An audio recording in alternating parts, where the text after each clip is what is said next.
Renegades of Puck to the trenches. It's time for Renegades of Puck TV. Welcome to the bunker. Welcome to the essence of No Half Steppin'. I'm your host and captain, Crazy Charlie Saunier, and before we get started on the No Half Steppin' hockey coverage, let me direct you to renegadesofpuck.com. Once you go to renegadesofpuck.com, you'll learn everything you need to know about the Renegades of Puck, and once you click on that merchandise tab, you will get exclusive looks at our original logo t-shirt, our Pride logo t-shirt, and all the other amazing gimmicks you know the Renegades of Puck are famous for. You can see the pair of socks right there, the throw pillows, the wall art, the bed sets, and about 50 other items in our online store with the Renegades of Puck logos on them. We've sold out, so you can buy in. Every bit of profit made for selling merchandise goes directly to the Renegades of Puck and helps with upgrades here to the bunkers. We appreciate each and every one of you for buying some of our merchandise. Social media is critically important to our operation here in the bunker. We haven't even existed for 6 months at this point, and we are doing a good job, but we have to continue the recruiting operations, and we have to continue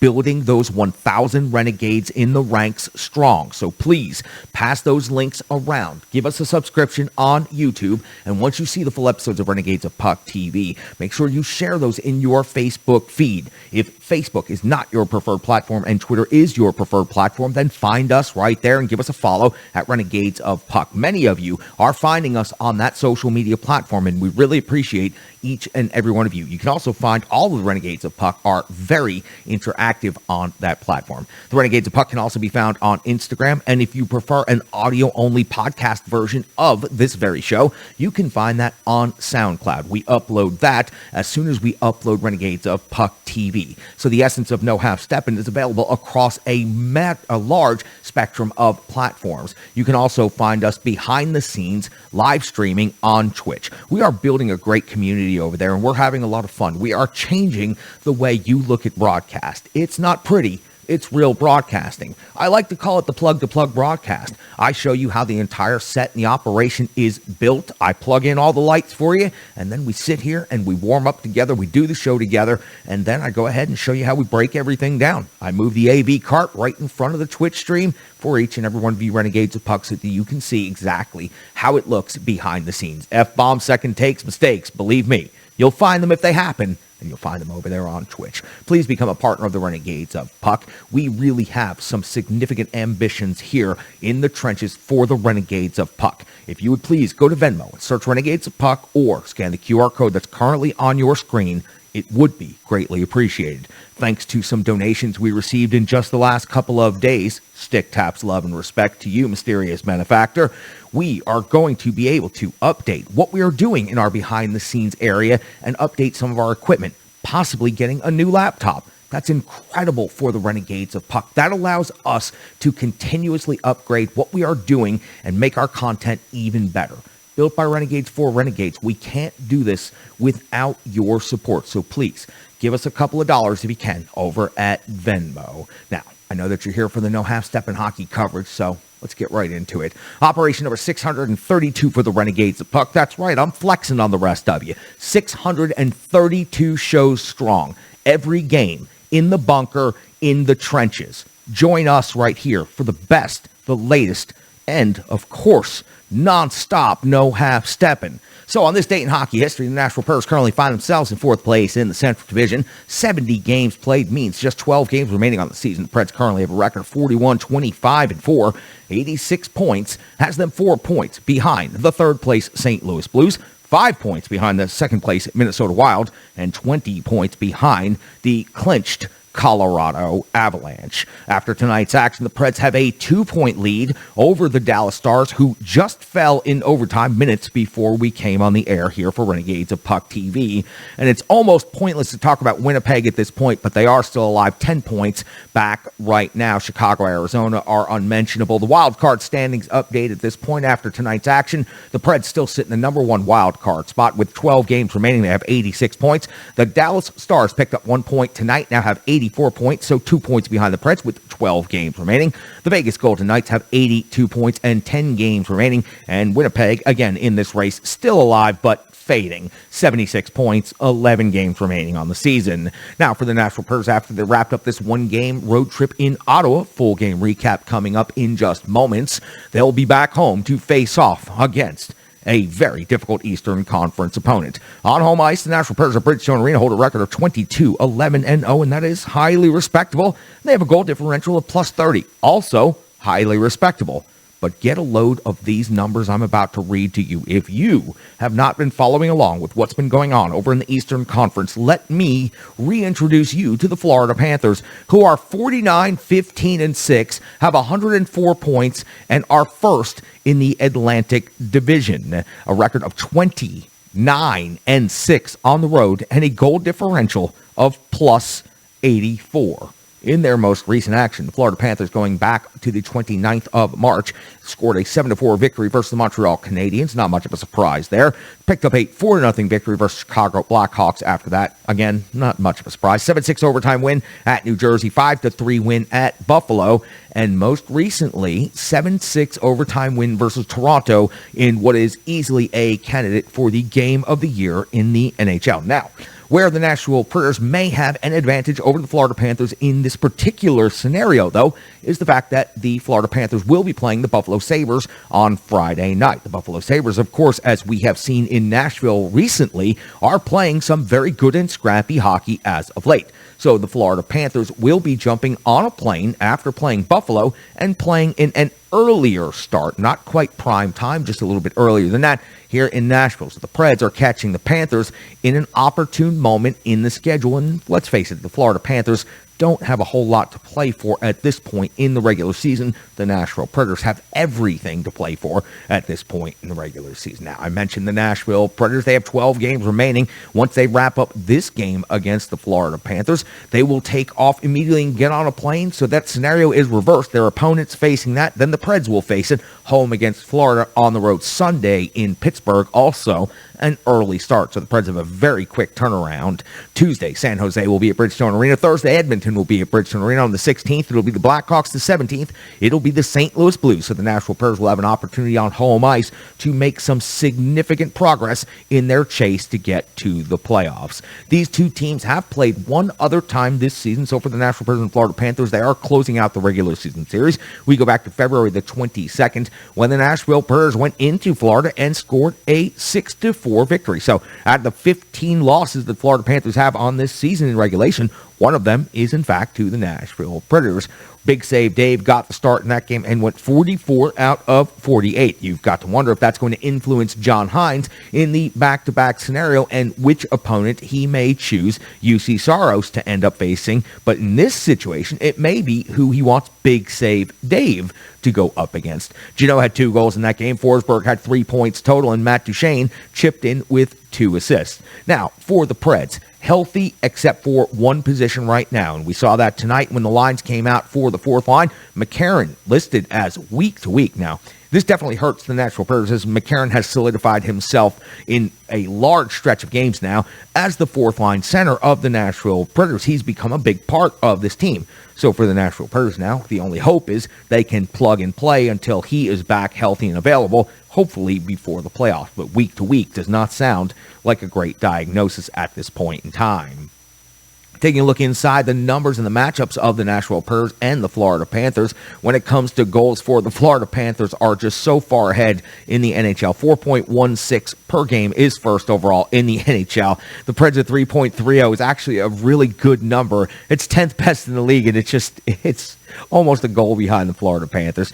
Goals against. Nashville Predators do lead in this statistical metric because why would the Florida Panthers need to stop teams from scoring when they're scoring that many? The Preds are 12th in the league. The Florida Panthers are 14th. Shots for the Nashville Predators are way behind in this one. 24th, while the Florida Panthers are first. Shots against the Preds are 12th. The Panthers are 23rd in the power play. Now, this one makes it a little bit interesting here. Predators have the 6th best power play in the NHL. They've converted 54 times on 216 opportunities, or 25%. The Florida Panthers are the 7th best power play in the NHL. They've converted 54 times as well, but on 228 opportunities, so their percentage is 23.7%. The Preds do have the better penalty kill at 15th in the league, 79.9%, while the Florida Panthers have given up 47 power play goals against in the season. They have the 17th rated penalty kill. And of course, when you talk about the Florida Panthers, the number of points, number of goals, they're going to have plenty of high-skilled and eye-popping stats, and Jonathan Huberdeau just jumps off the absolute page at you. If you think Roman Jossi's having a big season, Jonathan Huberdeau is having an even bigger season. 26 goals, 76 assists, 102 points, and there is no doubt that when it comes to this matchup, Roman Josi, Jonathan Huberdeau are probably both in conversation for the Hart Trophy.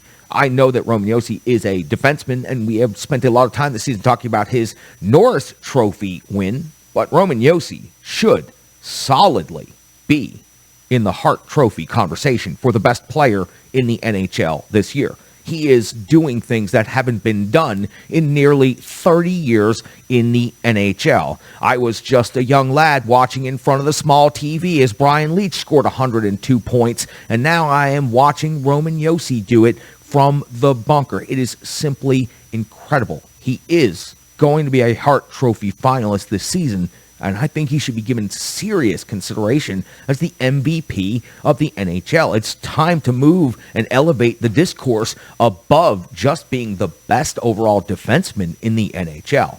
For now, we will move on. Huberdeau and Josi will certainly be a part of that conversation. Barkov, 34 goals and 42 assists, has 76 points, second on the Florida Panthers in scoring. Reinhart's at 26 goals and 42 assists for 68 points. Ekblad's at 15 and 42 for 57. And there's Duclair, 28 goals and 24 assists, and usually plays very good against the Nashville Preds. He's got 52 points on the season. I'll give you both goaltenders because I don't know what the rotation is going to be for the Florida Panthers between Friday night and Saturday. So, Bobrovsky, 33, 6 and 3 and 911 save percentage at 2.71 goals against average, and Spencer Knight, 16, 8 and 3 and 904 save percentage and a 2.91 goals against average. Now, of course, I've already mentioned Roman Josi a handful of times. So let me give you his actual stats this time. 19 goals and 68 assists now, adding 3 more after tonight's game. Now, 87 points on the season. He is the Nashville Predators single-season franchise leader for points in a season, passing Paul Kariya's mark of 85 and doing it in a huge way against the Ottawa Senators. Matt Duchene, second on the team, and scoring 37 goals, 37 assists for 74 points. It's amazing how Matt Duchene has managed to keep that number even as both of them slowly and incrementally climb throughout the season. It's just one of those little oddities you notice as the season goes along when you cover every single moment of the season, not just once a week. Ryan Johansson's got 21 goals and 34 assists for 55 points. Granlund's got 9 goals and 43 assists for 52 points. And Tanner Jeannot now, 24 goals on the season. Now, I'll go over this during the game recap, but you probably didn't see that Tanner Jeannot scored a goal. There was a scoring change after the game where Roman Josi's goal was taken away and given to Tanner Jeannot. That's why Roman Josi had 3 assists and not a goal and 2 assists in his goal. So Tanner Jeannot now, 24 goals on the season, 17 assists, 41 points. UC Saros, 35, 21, and 3, a 921 save percentage, a 2.55 goals against average. Those 35 regular season wins now are tied for the lead in the NHL. So UC Saros is pacing with Vasilevsky right there at the top of the league, but still, the rest of his numbers, 921 save percentage, 2.55 goals against average. That's not going to get you in a Vezina finalist category, but that's not what really matters to this Nashville Predators team. The overall team wins at 35, being tied for best overall in the NHL. The Preds will take that every time. Big save Dave Riddick, 5-3-1, 8.90 save percentage, 3.24 goals against average. He's really taken some big hits for the team this season. You've got to anticipate he's going to get one of the 2 starts. It's no time for John Hines to be running UC Saros out there back-to-back, less than 24 hours apart. I know that he's done it a couple of times before. It is too damn late in the season to be screwing around like that with the goaltender that's tied for number 1 in wins in the NHL. So we will see Big Save Dave this weekend. Just not sure exactly which game. I'm trending towards the Florida Panthers. Nostradamus will tell me about that, though, here coming up in a little bit. It's now time for the Rebirth Sports full game recap. Rebirth Sports, you can find them online at rebirthsports.com, and I encourage you to visit that website and see the incredible work being done by Rebirth Sports. Not just jersey makers, they're hockey tailors, and they can outfit your entire operation. You have seen me wearing Rebirth Sports jerseys throughout the years, whether it's league play with the Mighty Drunks, in tournament play for the Wish Cup, or even at the United States Pond Hockey Championships on Lake Nokomis in Minnesota. Everywhere I go, everyone wants to know, where'd you get those threads? And the answer is so easy. It's Rebirth Sports, and I love talking about them because they're great people. And beyond that, they're even better at what they do. Great product, great people, great partners. And I absolutely love the fact that they are a part of the Renegades of Puck. Please check them out also on social media, Facebook, Twitter, Instagram. Let them know you heard about them right here in the bunker on Renegades of Puck TV. They're great people. They'll be receptive to your feedback. Trust me. Reach out to them. You'll appreciate everything that they can do. When it comes to this date in hockey history, it was April the 7th of the year 2022, and the Nashville Predators were in Ottawa to take on the Ottawa Senators and close out the regular season series with Ottawa. And John Hines deployed his lines in the following way. Forsberg, Johansson, and Tomasino make up your first line. Tobin and Granlund and Duchesne, Trennan, Sissons, and Janot, Cousins, Cunnin, and Luff. Your defensive pairings are Yossi and Favreau, Ekholm and Carey, Borowiecki and Luzon. UC Saros gets a start in net. Now, Cunnin starting at center on the fourth line in place of McCarron, who is out week to week. Now, I do not know if this was a one-game patch or if the Nashville Predators are intending to make a call, but they certainly have options available to them throughout Milwaukee, and also on the roster they could shift things around a little bit. But for tonight, that's the way John Hines decided to go. So let's get to the game itself. 1:27 in the first period. It's Forsberg dancing through the D, but he misses the net high. Great scoring opportunity after almost posterizing several of the Ottawa Senators. 3:13 of the first period. Brown's off the box 2 minutes for hooking 2 shots on goal. Not very crisp by the Nashville Predators at 5:45 of the first period. Luzon and Tkachuk are throwing punches, and they are just swinging wild. They pounded each other. I gotta say, there was no winner in this one except for maybe us watching it on TV. 8:32 of the first period. Matt Duchene's 37th goal of the season gives the Nashville Predators a 1-0 lead over the Ottawa Senators. It was Mikhail Granlund carrying the puck into the zone and waiting, and they're just absolutely pitching the perfect sauce over to Matt Duchene, who easily finished this play off. On this play, Roman Josi, who sprung the play to Granlund out of the defensive zone, gets the secondary assist, his 85th point, tying Paul Kariya for the franchise's all-time single-season lead. Preds also leading this game now 1-0. I call it low-event hockey, and it's in progress out there, so we'll return when the action picks up. Low-event hockey. We go all the way to 13-16 in the first period, and it's Cunnin versus Kastelik, and it's a wild swinging affair. The fights in this game were pretty insane. Cunnin does get an extra 2 minutes for roughing, and I do question that because there were a lot of people involved in this scrum, and a lot of people swinging and pushing and shoving, and I just felt it should have come out even with this one. One shot on goal on the power play, and it's Trennan and Granlund with the strong PK work. Outstanding job by the Nashville Predators. At 17:53, Dante Fabro's great defense breaks up a 2-on-1. Some strong stick work knocks the pass out of midair. No sauce for the Ottawa Senators. 18:50 of the first period. Borowiecki's off the box 2 minutes for tripping, and then Ekholm's off to the box 2 minutes for kneeing. And again, I disagree with this call, and I'm with Chris Mason on this particular situation. I don't want to be the guy who sits here and consistently criticizes the referees, but I felt like they were missing a little bit on a couple of these calls. 5-on-3 for 116, and that will carry on over into the second period. Ottawa outshoots Nashville in the first period 6-5. I told you it was low event hockey. You carry over 51 seconds on the 5-on-3 on the clean sheet in the second period would see the Ottawa Senators generate 5 shots on goal, but everything would be from the outside. So honestly, overall, considering the situation, it was fairly quiet in the defensive zone. At 2:57 of the second period, Zub's off the box 2 minutes for holding.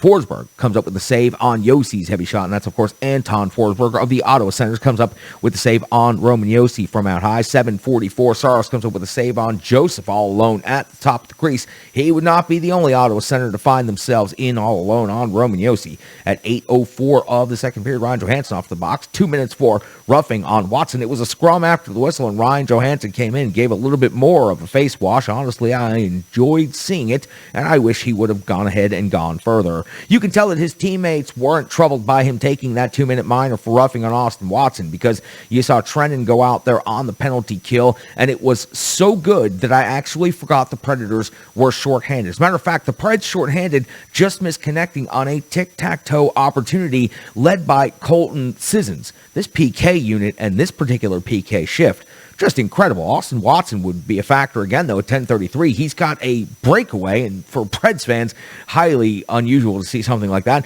Stopped by UC Saros, but at 15:32, Joseph does get Ottawa on the board, tying the game up 1 apiece with his 12th goal of the season. He slipped behind the D for a breakaway, and the Preds just giving up the long pass. Maybe you call it cherry picking by the Ottawa Senators. Maybe you call it the D allowing a seam for those long passes to get through. Whatever you call it, it's working in favor of the Ottawa Senators. And there was some consideration of this play being offside. I've seen a lot of stills, nothing conclusive, and I'm just going to say this.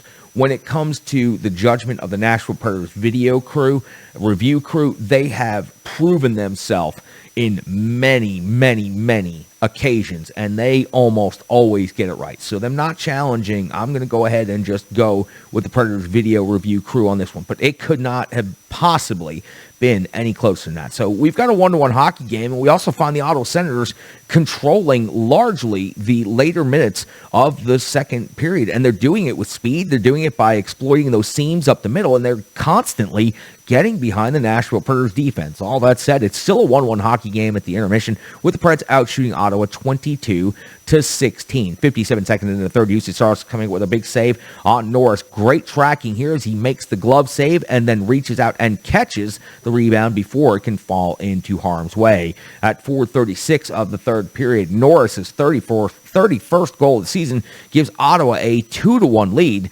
He tried to make the pass across the slot. The pass hits Dante Fabro, so great defense, but then the misfortune of the bounce is it goes right back to his stick as if he was passing it to himself, and he takes that shot from the slot and puts the Canes right back on top. So for the Nashville Predators, they currently find themselves down 2-1. 7:27 in the third period. Saros comes up with a save on Tkachuk at close range, and at 7:48, the captain Roman Josi appears to have his 20th goal of the season, tying the game up at 2 apiece. It was a one-time bomb, but later on, after being reviewed, this goal would be changed on the score sheet to Tanner Jeannot, and his 24th goal of the season. Roman Josi does get the primary assist. 10:04 of the third period, UC Saros comes up with a save on Tkachuk's breakaway with the glove. 12:31, Reinhart goes to the box. 2 minutes for hooking, and Ryan Johansson is scoring another goal for the Nashville Predators. His 21st now of the season. He corrals the loose puck and shoots from the low slot.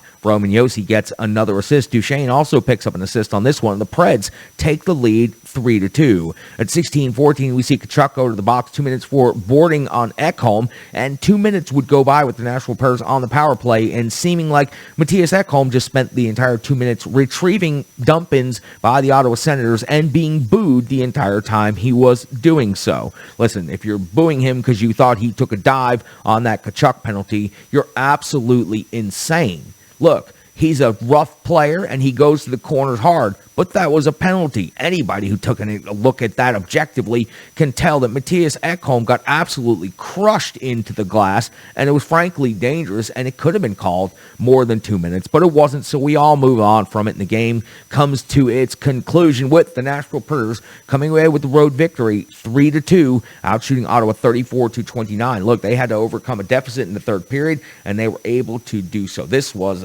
not a pretty game. This was low-event hockey from start to finish, but the Nashville Predators did what they had to do, and in recent stretches of hockey, when the Preds have been playing down to competition, this could have easily been a trap game. They're coming off a very emotional win, and they've got a huge weekend coming up ahead of them against two big-time Eastern Conference opponents. It would have been real easy to sleep on the Ottawa Senators, but the Preds did not do that. As a matter of fact, they did not do that 2 times now. They sweep the regular season series, and they've done it all in recent action. So for the Preds, good job continuing the momentum moving forward, and now continuing to control your own destiny. At 86 points and 12 games remaining, frankly, all you have to do is play better than the Dallas Stars, and the Vegas Golden Knights have 2 fewer games. So for the Nashville Predators, seemingly they have their destiny well under control and will be heading for, at the very least, a wild card playoff spot. That was the REBIRTH Sports full game recap. Full game analysis coming up momentarily. You give us 10 minutes, we'll give you the entire game. You give the Renegades of Puck an additional 10 minutes, and we'll tell you everything you need to know about the stats, the analytics, and we'll give you our opinions as well. As a matter of fact, let's not even wait. Let's get right into it, because I got the sheet right here in front of me. Get out of my way, Ryan Suter. You're supposed to be over in Likeable's corner. You guys think they're unlikable. I think they were great Predators at one point in time. Ryan Suter, PK Subban, Mike Fisher, all those guys contributed significantly at times to the franchise and their successes, but for some reason, the fan base has deemed them all to be completely unlikable. That was a good segue to getting into this game coverage right here. UC Saros in this game was 27 out of 29. Another solid night for UC Saros at the rink. Those 35 wins in the regular season is tied with Vasilevsky for first overall in the NHL. And again, tonight, overall, he was very good. I didn't think it was all that busy of a night. There were breakaways, there were players getting behind the defense, and he certainly had to make a couple of saves, but overall the Ottawa Senators just didn't generate the amount of pressure that we've seen from plenty of other teams as of late. You know who can tell me if my analysis about that is right, and it's exactly why he is here on this show. He's the starting goaltender of the Renegades of Puck. If it happens between the pipes, it's in his domain, so I let him handle that business. Catch him on Twitter at GreekGoalie35 and watch him right here on Renegades of Puck TV. Take it away, Mashopoulos. Thank you very much, Charlie. Another quality start for UC Saros in net tonight. 27 out of 29 this time around against the Ottawa Senators to earn the win again for the Nashville Predators. I'm not going to say he stole this one like he did the other night against Minnesota, but UC Saros definitely came up large, especially in a lot of ways. The breakaways, the shorthanded chances against, things that could be major momentum swings in the Ottawa Senators' favor. He stood tall. Did give up the one breakaway goal, which just by a hair was onside. If you look at the replay on that one, they looked at that one for a long time before deciding not to go against it and not risking being shorthanded and possibly giving Ottawa the lead on a shorthanded opportunity. So good for the Preds not to challenge that one. It was definitely onside just by a hair. He gave up another goal, of course, later on. A little bit of a fluky play, but UC Saros once again doing what he does best, and that's keep the Preds in games, giving up 2 or fewer goals. That's been something that we've talked about on the show since the beginning of the season. 2 or fewer goals, the Preds are probably going to pull it out. And especially when you look at guys like Roman Josi, Philip Forsberg, Matt Duchene having fantastic seasons offensively, they're putting up enough goals now to make 2 goals allowed a virtual win every single time out there. Next up for the Preds, the red-hot Florida Panthers, winners of 5 in a row and 7 of their last 8. They have been on a tear lately, putting up goals. The problem for them, though, is that they are giving up quite a few as well. Sergei Bobrovsky has been pulled in 2 of his last 3 starts. They've given up bunches of goals as well against. Spencer Knight has come up and gotten some starts as well. He was in the AHL trying to get his game right after struggling very early on this season. He was expected to be challenging Bobrovsky for some more starts in net. Finally, he's getting his chance to do that. Bobrovsky's struggling as well. And we saw this team last season, how many shots they can put up against the Nashville Predators and John Hines. 48 shots on goal the last time they played down in Florida. David Riddick was able to make that stand as Preds came out victorious 6-4. Don't bank on that all the time, though. Although Florida has been playing that type of hockey here lately, giving up at least 3 goals in 7 of their last 8 as well. So all those victories, they're giving up a lot of goals. So they are vulnerable on defense and in net. If the Preds can expose that, they have a chance to pull out another W against the Florida Panthers this season and get the season sweep over the Florida Panthers. You can find him on Twitter at GreekGoalie35. You can watch him right here on Renegades of Puck TV. The starting goaltender of the Renegades of Puck between the pipes is the business that he handles, and he has handled that business for an awful long time. Speaking about handling that business, partners of the show that I absolutely love, Strong Style Fitness. You can find Strong Style Fitness online at strongstylefit.com. 150 workouts by a certified personal trainer on demand and completely donation-based. That means Renegades of Puck, a certified personal trainer, is offering their services to you to get you motivated, to get you healthy, and to keep you in the fight as long as possible. Again, a happy renegade and a healthy renegade is the same thing. So if you're ready to get off the couch for the first time and start doing some stretching, or if you're ready to throw iron like a pro, Tracy over at Strong Style Fitness can help you with that right away. Once you start seeing those results, go ahead and flip her a nice little donation and leave her a comment and leave her a message. It's the least you can do when the entire world is out there trying to extract every single penny that you have to help you with your health and your fitness. You have a certified personal trainer that cares so much about it that she has donated her time to help you with it. Also, donate studio space to the Renegades of Puck. That's right, the bunker shares the studio with Strong Style Fitness. So it is of vital importance that you give Stick Taps love and respect to Strong Style Fitness. Please do that via social media, Facebook, Instagram, Twitter. New workouts filming soon. Let's get into the rest of this game recap. The captain continues to do it. It is so impressive. I spent so many seasons at Bridgestone Arena in the auxiliary media lounge and press box area because I wasn't allowed to sit in the benches with the rest of the morons up there in media row. So I spent so many seasons sitting totally alone, watching Nashville Predator after Nashville Predator barely crack the 50-point mark in a season. So to sit and watch the captain, Roman Josi, get to 87 points now and to honestly have a shot at 100 points on the season. It would be the first time since Brian Leetch over 30 years ago with the New York Rangers had 102 points on the season. I looked at that season before I came on the air tonight, and I've got to tell you, very similar numbers between the two. I grew up watching Brian Leetch play hockey at Madison Square Garden, and now I have professionally covered Roman Josi. It's incredible to see both of those careers unfold before my very eyes. So the captain, Roman Josi, with 3 assists tonight, now 87 on the season, a new record for the single season passing. Paul Kariya, 100 points. It is possible. He's getting 3-point games almost every other night. It's incredible. It's incredible. I hope he gets to 100 points. I want to see it. I want to cover it. I want to talk about it here on Renegades of Puck TV. And you got to give Stick Taps to Matt Duchene in this game. Another goal. Assists, and Matt Duchene just continued on 37 goals now. The Nashville Predators, I believe, are going to have 2 40-goal scorers now. Philip Forsberg's been a couple games, so you've got to anticipate maybe a big weekend out of Philip Forsberg, and Matt Duchene just continues being consistent. He just looks so physically dynamic compared to the shell that he seemed to be in the last 2 seasons here in Nashville. It's great to see. And again, I'll say it again, it's great to cover. I'm having a blast with this team. No, they're not the best team in the league, but damn it, they've changed things up. They've become tough, and they are fun to watch.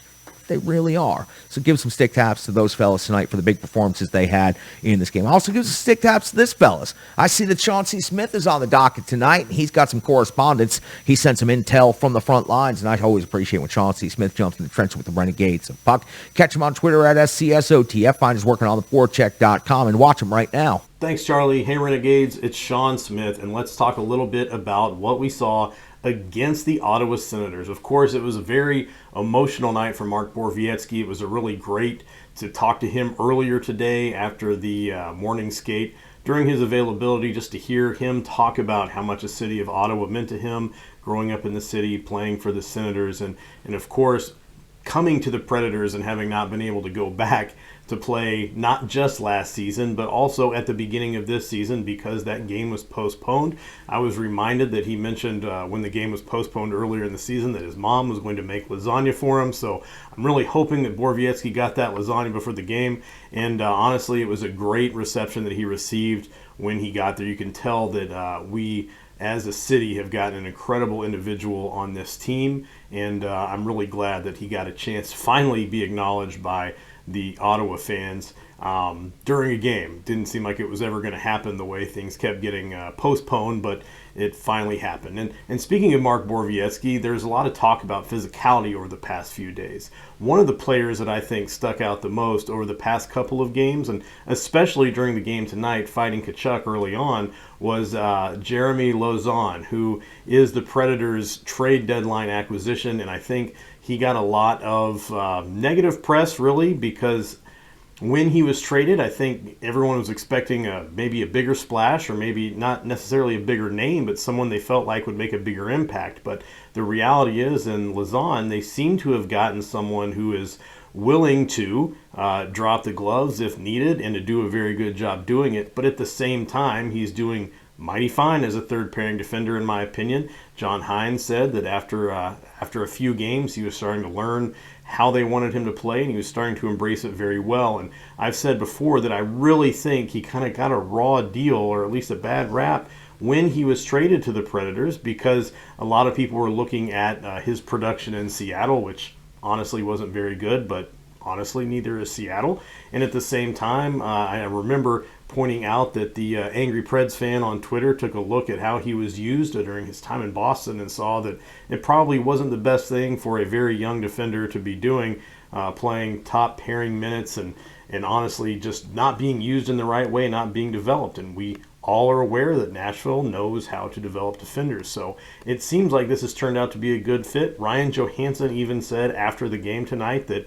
if you've seen when the team gets together in the locker room and hands out the Ace of Hearts costume, that tonight was Lausanne's night. He was given the Player of the Game award internally in the locker room. And so for him to come and only have been here for a few games, to see him making that kind of impact is exactly what you want to see. And I think there's a couple more things I want to talk about, but one of the biggest is we are coming off of a game where we saw John Hines praise his team for saying that entire game against Minnesota was an identity game. Now, of course, if you look at the game against the Senators, I don't think you could say that was exactly the identity, because they seemed to trail off a little bit toward the end of the second and the beginning of the third. But what Hines was quick to point out was that when they had the opportunity on the power play, they made quick work of it and did what they needed to do to get the job done. And of course, that's what you want to see, is teams stepping up, not just in big games like you saw in against Minnesota, but also in big moments, which I think is what you saw happen against the Senators. Now, the other thing I want to say, and I know there's been a lot of talk about records, franchise records, so many goals, points, all of these things. We're even coming up on Tanner Jeannot looking like he's got a solid shot at the rookie goals record. But here's the thing. After the game, when you get a chance to talk to these guys and talk to the coach, everyone wants to bring up the records. Everyone wants to bring up Roman Jossi's franchise record for points, but the players are very quick to defer that praise and redirect it like a shot on net to someone else on the team or to the rest of the team, and talk about how important it is that they're playing as a team. Ryan Johansson said that he thinks maybe when the season's over and they have a chance to sit back and relax and really reflect on the season, they'll realize how historic the season was. But right now, they're focused on doing what's best for the team, and what's doing best for the team right now is focusing on the team and focusing on the goal of winning games, and not worrying about individual laurels or whatever that is, accolades. They want to do their best. And when Forsberg is breaking records, and when Josi is setting records, and Duchesne is chasing Forsberg for a record, and Tanner Jeannot is chasing a record, and all of these things are happening, that's what benefits the team most. It's not about an individual record that we're worried about, but if Roman Josi is producing points and Philip Forsberg is scoring goals, then the team should be winning. And that's what you're looking at headed down the stretch, is a group of guys that is willing to kind of forego the whole egotistical side of sports and say, let's focus on the team as a whole. Now, down the stretch toward the playoffs, that's exactly what you want to see as a fan. It's exactly what I want to see, not just as a fan, but as someone covering the team. It's definitely going to be exciting as the season, or the regular season, comes to a close. And I'm going to say that I think the Predators are going to end up with a playoff spot, and I think they're going to be able to make some noise in the playoffs, because if you look at a lot of these things that are getting called, they don't get called in the playoffs. And we're kind of going back and forth between seeing games that are getting called like a playoff game and games that are getting called like an inter-squad scrimmage at the beginning of the preseason. So that should all go away once the playoffs start, and I think you're really going to see this team who's focused on team success and not on individual success really start to shine. And with that, I'm going to send it back over to you, Charlie. You can find him on Twitter at FCSOTF. You can check out his work at ontheforecheck.com. And you just got finished watching him. He's Sean C. Smith. He wears the A for a reason, because he's got the intel that you need to know. And he's out there on the front lines hustling. What I did for so many years is what Sean C. Smith is now doing. And he's doing it better than I ever did. He is a rock star when it comes to getting out there and getting the sound bites and getting the interviews. You really give him the stick taps, give him the love, give him all the respect, because that's what I do. Another great partner that I need to tell you about is Stripe Digital Solutions, and that's going to lead to other things involving numbers. Stripe Digital Solutions has helped me in so many different ways. First, let me tell you, stripedigitalsolutions.com. Easy. Go visit the website. You can see the info on the screen right now. You can also see the logo on the wall behind me. That wouldn't exist without Stripe Digital Solutions. You see this t-shirt right here for Behind Enemy Lines? That wouldn't exist without Stripe Digital Solutions. Have you seen renegadesofpuck.com? Could you please go check it out? Renegadesofpuck.com wouldn't exist without Stripe Digital Solutions. My social media brand building, everything that I am doing and everything that I am accomplishing and every metric that I am knocking down is being assisted by Stripe Digital Solutions. That's exactly what they do. In today's modern world, it's nearly impossible for you to do this all by yourself. There are so many different platforms and algorithms and all of the things that seem so cumbersome that it's almost impossible, but it's not. Because if you have a great partner like Stripe Digital Solutions, you can accomplish anything. If you're putting in all the hours and you're building the content and you have great ideas, but nobody's seeing it, then what are you doing? You're not accomplishing anything. Reach out to Stripe Digital Solutions, make a plan, build your brand, find out how they can help you today. Brandy is uniquely one of the best artists and people that I have ever met on this particular planet. Please reach out to this great partner of the show. You can do that again through social media by going to Stripe Digital Solutions on Facebook, Instagram, and Twitter. Let me give you some numbers from the box score before I let the man who handles the real numbers take over right here. In the box score tonight, noted goal scorers are Matt Duchene, Tanner Janot. Of course, again, noted that was a goal change from Roman Josi. Ryan Johansson also picks up a goal in this game. Assists go to Matt Duchene. Mikhail Granlund with the absolute killer sauce in that one. Fabro picks up an assist. Great to see him back in the lineup. Roman Josi, 3 assists in this game. It just makes me smile. It makes me happy. It's great to cover offensive amazingness for our Nashville Predators player. It's not like we've gotten to do that a whole bunch in our lives here. Shots on goal for the game, a whole bunch with 4. We got Forsberg with 4. We got Tolvanen with 4. We got Ekholm with 4. But none of those guys scored. But good to see Elliot Tolvanen back out there on the ice after being a healthy scratch. And in his 13-15 time on ice, he was certainly no half-step, and he was giving the effort. He blocked 3 shots as well, and I think that should be noted. Hits. Mark Borowiecki returns to Ottawa, and it was emotional. They did a really nice ceremony for Mark Borowiecki before the game. He's a hometown guy. He played for the Ottawa Senators for a long time. He did a lot for their community. And, you got to know him a little bit over the last 2 years here. He's a likable guy. He's a beloved player, and he got a warm reception in Ottawa and then delivered 8 hits in the game and also took a penalty. But it's always great to see him out there on the ice doing his thing. Luzon, 6 hits in this game. Luzon continues piling up hits since becoming a Nashville Predator. And Roman Josi, 3 assists, 4 hits in the game. 23-37 in time on ice. Half-stepper. What are you even doing out there? Are you even trying? You could have had 5 points maybe if you played your customary 27.5 minutes. Hey, guess who led the forwards in time on ice? Mikhail Granlund. And he should continue doing so. That kid, he's an incredible player. Nashville Predators, it was a brilliant trade and signing. I know Fiala is doing very good for the Minnesota Wild, but let's just say both teams come out on top in this one because it looks like both teams are going to be playoff teams, and both of those players are playing above like their career numbers that they have had. So it's great to see Mikhail Granlund and what he is accomplishing. That knocks out the numbers. UC Saros, 27 out of 29 in this game. 20 of those saves came at even strength. So the Ottawa Senators really not able to generate very much outside of their power play time. He runs the Renegade Analytics desk, and he's got the numbers you need to know. You can find his charts over on theforecheck.com, and you can find his face right here on Renegades of Puck TV. He's going to deliver you magic numbers. Brian Baston, take it away. Thanks a lot, Charlie. How's it going, Renegades? It's Brian Baston here with your one big stat. And again, like I said last episode, it is playoff magic numbers time. And so for the rest of this season, just like I did last game, Maybe updating you on where the Predators stand each and every day for the playoff hunt and where they stand coming into their looking to secure their 8th consecutive playoff bid. So let's first start with where they stand. After tonight's 3-2 win over the Ottawa Senators, Nashville is currently tied for 6th place in the Western Conference, 4th place in the Central, and sits in the first wildcard spot with 86 points, 3 points ahead of the 8th place Dallas Stars, who are, as of recording, down 2-1 to the Toronto Maple Leafs during the second intermission. So where do they stand in the playoff hunt? As I mentioned last time, you can go ahead and get a really good estimate just by looking at the first team that's right underneath the playoff elimination line. Once again, that is Vegas, sitting in 9th place in the Western Conference with 82 points. Luckily for Nashville, they've got 2 games in hand of having only played 70 games to Vegas's 72. Now, because Vegas only has 10 games remaining, they can only get a maximum of 20 standings points in the rankings, putting them at a maximum of 102.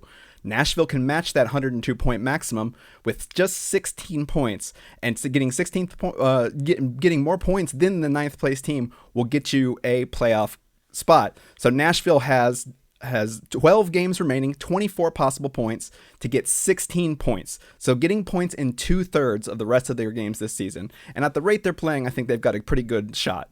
Also, just another record watch. We all saw as Roman Josi broke the 85-point franchise record for points in a season by Paul Kariya, scoring his 85th, 86th, and 87th points tonight. Philip Forsberg is already ahead in the franchise single-season goal record, and Tanner Jeannot now moves just 2 goals away from Philip Forsberg's rookie franchise record of 26 goals. And that is tonight's one big stat. Charlie? You can find him on Twitter at Brian Baston. You can check out his charts at ontheforecheck.com, and you can see his wonderful face right here on Renegades of Puck TV, as you just did. Stick taps, love, and respect to you, Brian. I appreciate you crunching the numbers for me. I appreciate each and every one of the Renegades of Puck. Incredible people, and it's awesome that they dedicate their time to help me build this project from the ground up. You know, when we decided to restart this thing after it was a radio show for so many years and I decided to put it away and see if it would come back to me, well, it came back to me. And it came back to me because I had so many incredible people in my life that wanted to see this positive thing continue, wanted to see the evolution of what it was into what it could be and what it eventually will be. And the Renegades of Puck have stuck by my side the entire time. All I had to do was send a text message that said, guys, I'm radically changing every single thing you've ever known about the Renegades of Puck, and I need you to do all of these things that you've never ever even considered doing, and I need you to figure out how to do it all on your own with no budget, and I need you to figure that out in like 3-4 days, and we're launching a whole new project. And you know what? The Renegades of Puck, the no half-steppers that they are, they jumped immediately in the trenches and went to battle with me, and we've been doing it now for several months, and you know what? It's an incredible thing, and we're getting better. We're getting really, really good at it, and it's going to keep getting better, and we're going to keep upgrading the tech. And you know what? We're all cast-offs. The Renegades, first and foremost, the Renegades of Puck are like exclusively cast-offs, like all of us, you know? Like us hockey dorks. Like, nobody wanted to hear from us. Nobody wanted to talk to us. But you know what? Now we have our own community. We have our own thing happening. And we're going to make this something great. And the Renegades of Puck, like Sean and Brian and Mosh and Ulti and Perk and Rachel, Miranda, I just keep naming them. They're all such good people. Like, it's incredible to have a team like that. The sponsors, the partners, the Renegades. Shit, man. We're going, all right? We're doing this. Come along with me, please. Stick with me. We're going to get there. I appreciate you guys so much. I want to close the show by just saying it's going to be an incredible weekend of hockey for the Nashville Predators. 2 Eastern Conference opponents, 2 good opponents, 2 playoff teams. The Nashville Predators currently play up to competition, as we saw against the Minnesota Wild very recently, and the Nashville Predators have consistently played up to competition. No idea how it shakes out this weekend. Don't know how John Hines is going to deploy the goaltenders, but I do know it's going to be a lot of fun watching 2 sort of out of prime time hockey games this weekend. And for the Renegades of Puck, in the bunker as soon as we have as many of the results as possible. I'm trying to give you the instant results as soon as the standings are updated at the end of the hockey day, but with the Preds playing early on both of those days, I may have to jump in the bunker and record a little bit earlier than that. We'll make those determinations as we go. All I ask, keep checking YouTube, keep checking our social media. You'll see the latest episode of Renegades of Puck TV. Operation number 632 has been a smashing success, and that's because of each and every one of you. Thank you so much for all the kindness, all of the stick taps, all the love, and all the respect you have given me in recent times. It is very much appreciated. So I'll spin that back around and throw it right back your way. Stick taps, love, and respect, my good Renegades. I'll see you in the bunker real soon. No half-stepping.